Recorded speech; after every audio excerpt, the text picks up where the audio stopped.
Hey guys, what's up? I'm Erin and welcome back to the channel. You spend your whole life saving for retirement. But here's the thing, once your paycheck stops, how do you turn your savings into an income that you can live on for the rest of your life?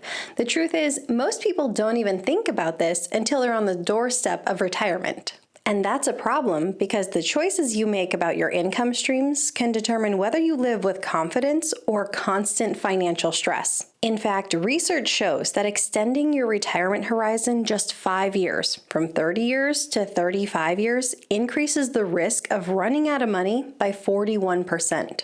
Stats like that are scary. So how do you make it so you have reliable income for the rest of your life? Today, I'm going to help you build that framework. We're going to go over the 5 dimensions of making sure your income is built to last as long as you do. Think of these as the 5 questions you should always ask. Will it last? How much will I get? How stable will it be? How flexible is it? And what are the chances it runs out early? Let's walk through each one. Number 1, longevity risk. Will my money last as long as I do? Here's a tough reality. At age 65, the median man lives another 18 years, and the median woman, another 21 years. But medians don't tell the whole story. We have to consider that half of all 65-year-old men today will live beyond 83, and half of all 65-year-old women today will live beyond 86.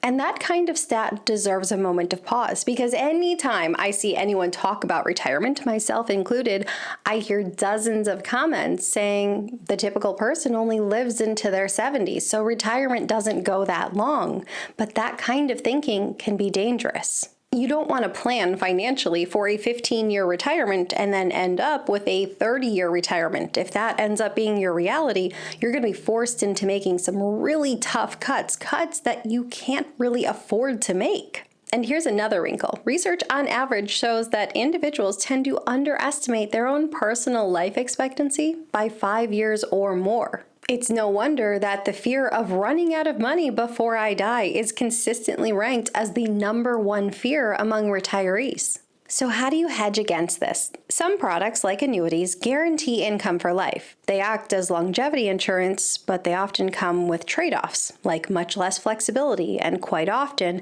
very high fees. If you're interested in a deep dive on annuities, I do have a video that covers exactly that. I will link it above and down below. Social Security itself is a form of longevity protection. It is guaranteed for the rest of your life and it is inflation adjusted over time. It basically sets your income floor. But this is also why it's so important to deliberately choose when you claim Social Security, because it will shape your income for the next 20, 30, or 40 years once you enter into retirement. Other strategies like systematic withdrawals from your investment account keep you in control, but they also put the responsibility on you to make sure that your money lasts.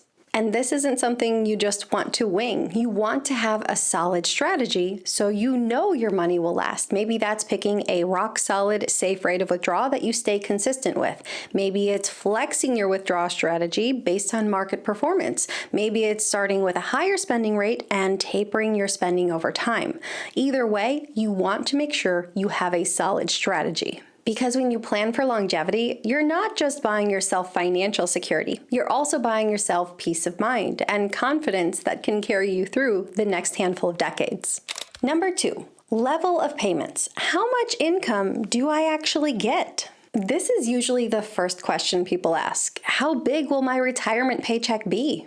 For decades, the answer has been 4%, that you could start out withdrawing 4% of your initial portfolio and then make an adjustment annually for inflation, and that portfolio would be able to sustain you for a 30-year retirement. More recent research has suggested that this 4% number could be adjusted up to 4.7%, which is good news for retirees. But context really matters. This traditional rule is based on a 30-year retirement. If you're planning on working later in life, maybe you're working well into your 70s because you love your job, well, at that point, you're likely to have a shorter retirement. You could easily have a more aggressive withdrawal strategy. Maybe you withdraw 5, 6, or even 7%.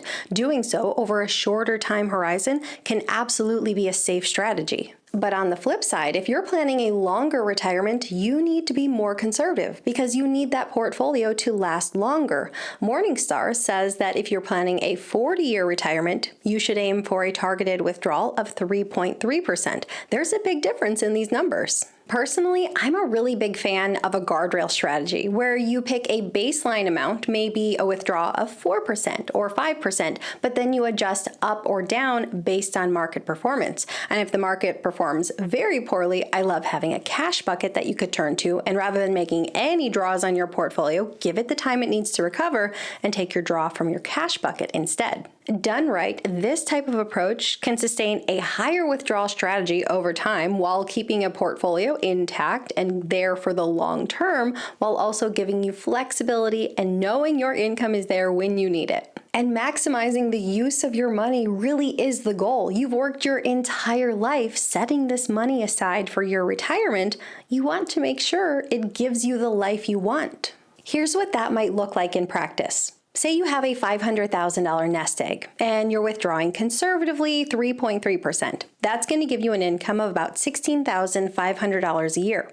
What if you're more aggressive? Say you use a 6% withdrawal. That's going to provide you about $30,000 per year in income.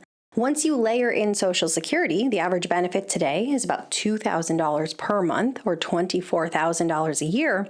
For a couple, that might mean $40,000 or even $50,000 in Social Security income. That is guaranteed before you even touch your investments. So depending on your withdrawal rate and Social Security benefits, a household with $500,000 invested might realistically have an income ranging anywhere from, say, $35,000 to $70,000 a year or more. That's a really wide range. It depends on if you're a single income household or a dual income household, and it depends on the trade-offs you're comfortable with. If you use a lower withdrawal rate, well, you'll have a lower income, but more security that portfolio is going to last. If you're willing to use a higher withdrawal rate, you run a greater risk of portfolio depletion. So you still want to make sure you're using a safe rate of withdrawal, no matter what your circumstances are. And this is why Social Security is such a critical piece of the equation. For most retirees, it's not just a supplement, it is the foundation of their retirement income. So what you need to do is figure out your guaranteed income streams. Social Security, add in a pension if you're lucky enough to have one, then make sure you know what you're planning on spending in retirement. The difference between these two numbers is your gap, and that's what your investments need to cover. Until you truly know what your gap is, you're just guessing. Number 3, volatility of payments. Will my income fluctuate? Picture this, you retire in 2008 and the market drops nearly 40%. If you were invested aggressively in equities and you're withdrawing a fixed percentage of your portfolio, your income took a tumble too. That's sequencing risk, where the order of returns can matter just as much as average returns. And if you're hit hard in those early years of retirement with bad years and you're still forced to take draws from your portfolio, that can damage your portfolio in a way that it may truly never be able to recover from. And it's absolutely understandable that market volatility can cause anxiety. But here's the thing, it's very unlikely that 100% of your spending is coming from your investments. For the vast majority of households, they have Social Security as a stable foundation. Take an example. Say we have a dual income household where both retirees receive the average Social Security benefit of $2,000 per month. That's $4,000 of guaranteed income every single month. If their desired spending is $6,000 a month, they would only need to draw $2,000 from their portfolio. Now imagine that this household has $600,000 in investments and they're comfortable with a 4% withdrawal. But let's also say that they're willing to use a guardrails approach. So when the market is performing well, they can increase their draw a bit. And when the market is performing poorly, they can reduce their draw a bit. While this does introduce some variability into their income, Social Security will really smoothen out that variability. For instance, if the market drops and they cut their withdrawals by 20%, their portfolio draw would now fall from $24,000 a year, $2,000 a month, to $19,200 for the year, or $1,600 a month. That's a reduction, but in total spending terms, they go from spending $6,000 a month to $5,600. Not ideal, but manageable. And in good years, if they increase withdrawals by 20%, they'd draw $28,800 a year or $2,400 a month. Total spending here increases to $6,400 a month. These are swings, but they're not wild swings. It's not about cutting your spending in half during a downturn. It's small nudges, up or down, based on market performance. And this is why the guardrails work so well. They don't create a ton of volatility, they just have flexibility. You can go a step further and build an emergency cash reserve bucket, maybe 2 to 5 years worth of spending. In this example, that would mean setting aside about $48,000 to $120,000 in cash. We're just covering your gap from your spending to your guaranteed income streams here, not your entire month's worth of spending. So this can take a lot of pressure off your emergency cash bucket.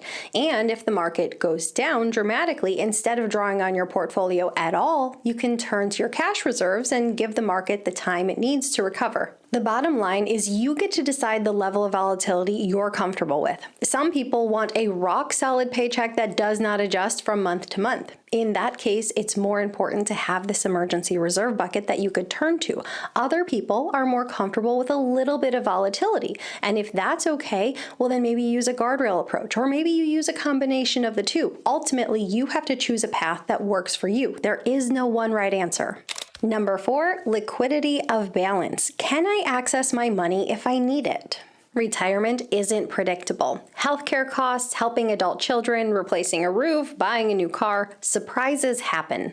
And the ability to access savings in those moments can make all of the difference in the world. Here's something important to remember. Social Security, as valuable as it is, doesn't serve as a pot of money you can turn to if an emergency pops up. So if you need $10,000 to repair your roof, you're going to need to turn to investments or savings. Even if Social Security covers, say, 50 or 70% of your monthly expenses, you still need to have money that you can access should something come up, because life does happen. And planning for a retirement that could last 30 years or more means keeping a meaningful portion of your portfolio in equities. Stocks fuel growth, they outpace inflation, and they make sure that you have money to spend not just today, but 20 or 30 years from now. But equities also come with volatility risk, which is also why you need cash that's accessible today. The good news is, once you're past the age of 59 and a half, the vast majority of your accounts are completely accessible. You can take out any amount at any time without any sort of early withdrawal penalty, generally speaking. But there is a catch. What if we're in the middle of a market downturn? You don't want to be forced to sell assets when they're depressed. And this is where liquidity planning comes in. You want to keep a portion of your portfolio in, say, a high-yield savings account or in a money market where you can access it at any time, and you know that money is going to be there without any sort of volatility. Just make sure you're capturing today's market rates. And that way, if the roof literally caves in, you're not forced to sell your assets in a market downturn. You might also use tools like bond ladders or high-yield CDs. These can provide better returns, but they do lock up your money a bit more for a set period of time, meaning you're trading a higher yield for less flexibility. Having money you can access at any time doesn't just solve emergencies, it gives you peace of mind, and peace of mind is invaluable. Number 5, risk of unexpected depletion. Could my money run out sooner than planned? This is a nightmare scenario. Your money runs out in your 80s, but then you live well into your 90s. Even if you had planned around market averages and everything looked fine, what if we have poor market performance, market downturns, bad market timing, or what if you have overspending?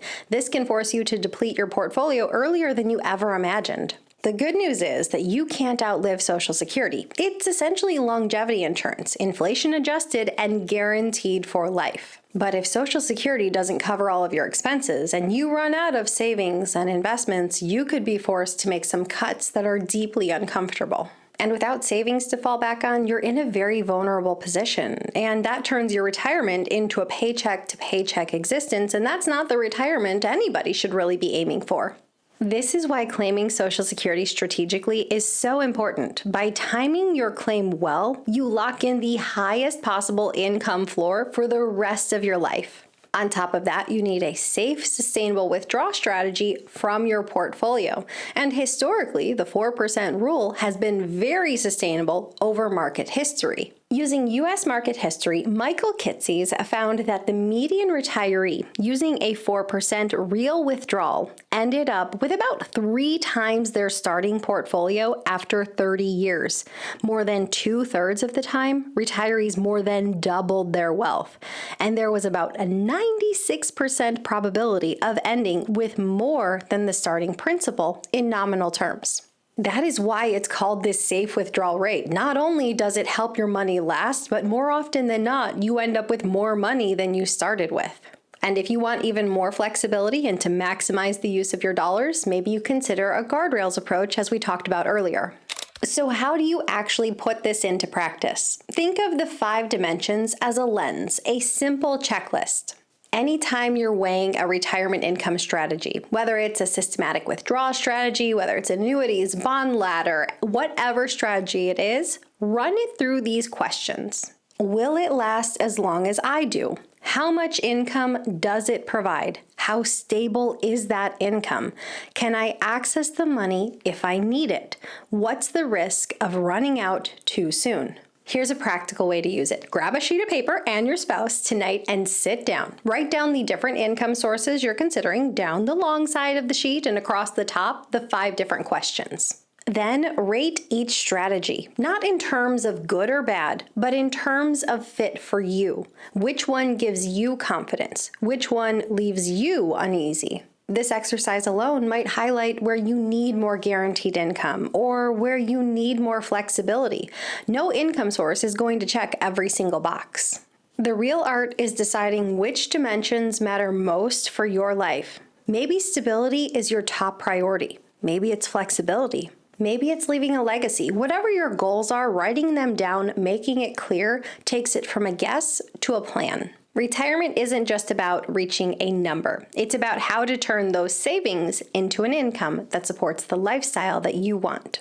And one big takeaway is this: every strategy involves trade-offs, but when you know the right questions to ask, you can make smarter, more confident decisions. Have you ever run through these 5 questions? Let me know your thoughts in a comment down below. I post new videos every single week. If you got anything at all out of this one, please give it a like. If you're new here, please consider subscribing, or if you know of someone who might get something out of this type of content, please consider sharing. I'll see you soon. Bye. If you are invested...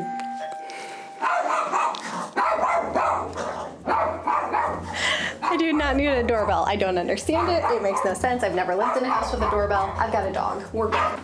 I'm back. I'm alive. I had a mild heart attack when everything went off. It's my birthday, so someone got me balloons and flowers and an ice cream cake because ice cream was way better than actual cake. I think we can all agree on that. Using U.S. market history, Market Kitces. I'm so sorry, Michael. One day I do hope to meet him. He's the best. It can give you the confidence to face the next few decades ahead. I'm